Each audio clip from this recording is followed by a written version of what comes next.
The Rosneft Ryazan oil refinery, one of the top 5 largest in Russia and a supplier of fuel to the Moscow region, has halted shipments, reports Reuters. On the night of January 24th, Ukrainian drones attacked the production facilities of the Ryazan oil refining company and the Ryazan oil pumping station, confirmed the General Staff of the Ukrainian Armed Forces. According to Reuters sources, the attack caused a large-scale fire at the oil storage facility, damaging equipment, including the railway loading rack and the hydroprocessing unit. Hey, it's burning pretty good out there.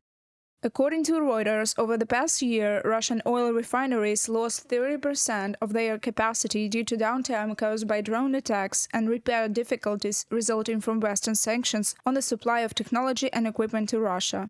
Throughout the successful strikes on oil refineries in the Russian Federation, Western sources report that up to 16% of Russian refineries have been either put out of operation or seriously damaged. These are colossal losses for the Russian budget. I'll also emphasize this disrupts the logistical operations of the Russian occupying army.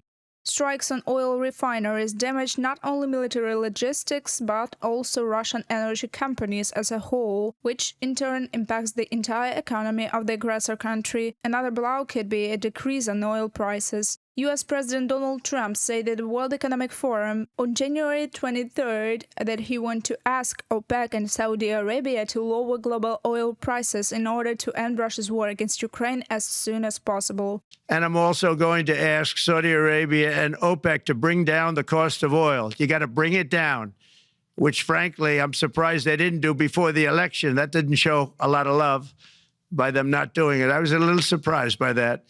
If the price came down, the Russia-Ukraine war would end immediately. Right now, the price is high enough that that war will continue. You got to bring down the oil price. You got to end that war.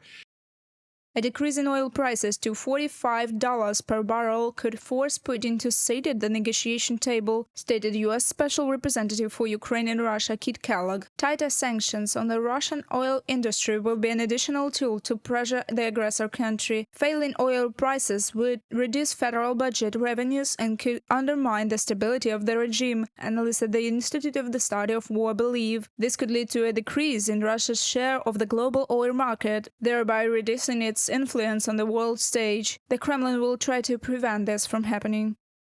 Putin's attempt to portray lower oil prices as against U.S. interests suggests that Putin is afraid of the harm such policies would cause Russia and is trying to persuade Trump to abandon these proposals without having to concede to Trump's incentive on meaningful negotiations to end the war. From the report of the Institute for the Study of War.